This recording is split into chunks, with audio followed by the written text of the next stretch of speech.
Oke, tips and trik selanjutnya adalah paku kecil. Loh, ngapain kita bawa paku kecil?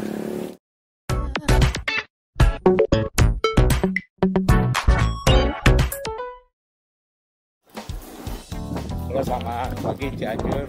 Pagi ini kita jalan-jalan lagi sambil bincang-bincang mengenai masalah tips and tricks untuk goes jauh. Oke, kita ikuti tips and tricks sambil kita jalan-jalan sambil goes, masih bersama Badiri Macan.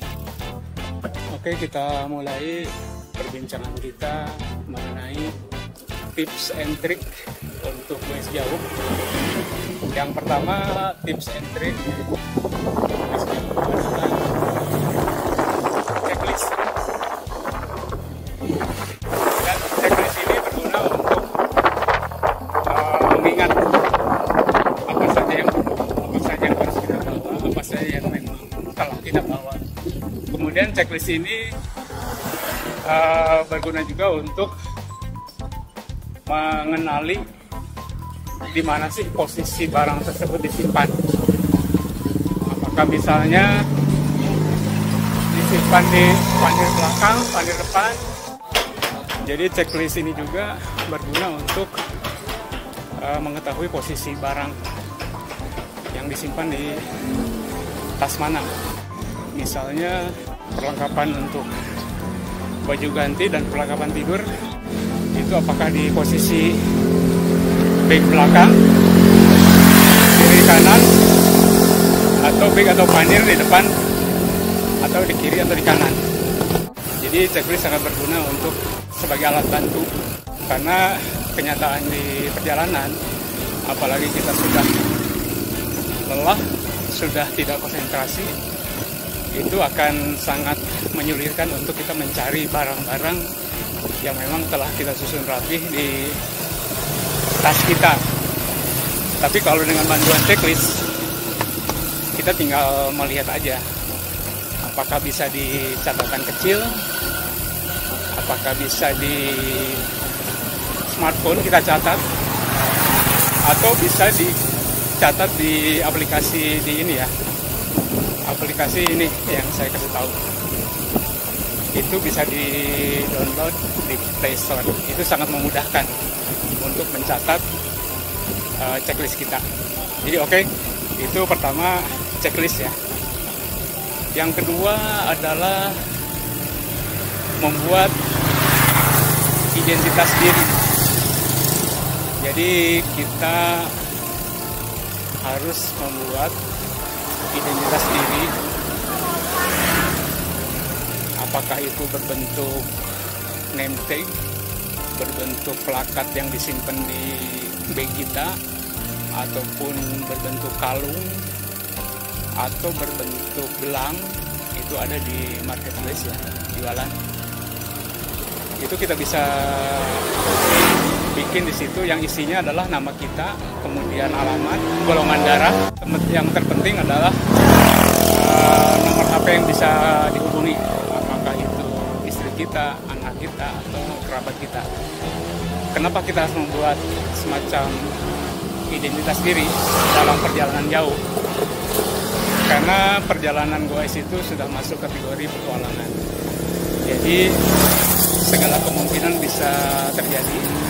Apakah kita terlalu jalan karena sepeda rusak, apakah karena kita celaka, mudah-mudahan tidak terjadi ya. Oke, tips selanjutnya adalah dalam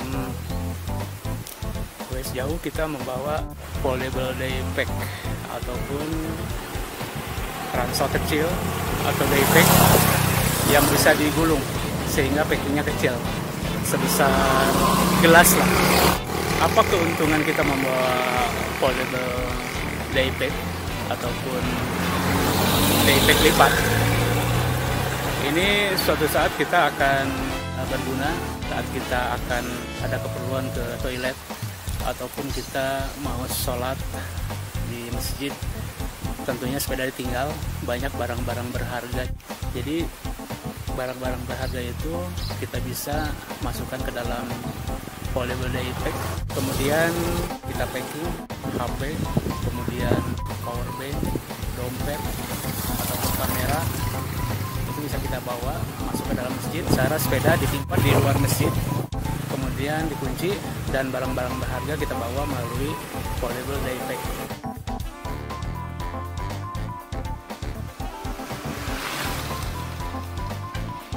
Tips and trik selanjutnya untuk goes jauh adalah packingan sabun. Ini sederhana sih sebetulnya sabun ini, bandingkan antara kita membawa sabun batangan, Lux misalnya, dengan sabun cair. Saya lebih cenderung membawa sabun cair dengan wadah yang tertutup rapat. Kelemahan daripada membawa sabun yang batangan itu, walaupun kita dibungkus oleh plastik, susah dipakai ya. Kita mandi, kemudian bungkus plastik, karena kalau di perjalanan terjadi kondensasi dan itu akan menjadi basah, dan itu lama-lama akan gimana ya, barang-barang yang ada di dalam itu kena cairan sabun, kemudian jadi jorok kelihatannya. Lebih baik kita membawa sabun cair. Sederhana sih sebetulnya, tapi ini pemikiran ini berdasarkan hasil pengalaman. Oke, tips and trik selanjutnya adalah paku kecil. Loh, ngapain kita bawa paku kecil? Ini sebetulnya tips and trik yang dilontarkan oleh Pak Haji Dadang ya, peturing tangguh yang biasa sendirian, yang berasal dari Tasik.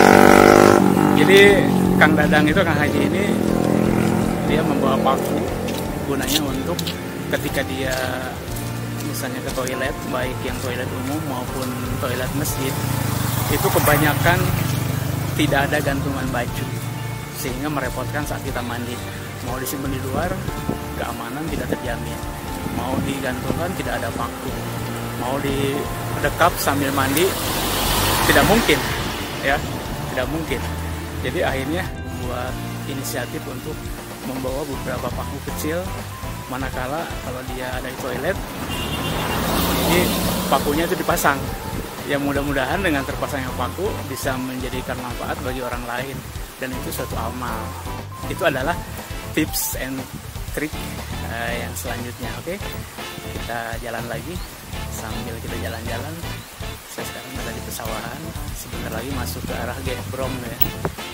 Suasana memang sejuk. Oke, kita lanjut.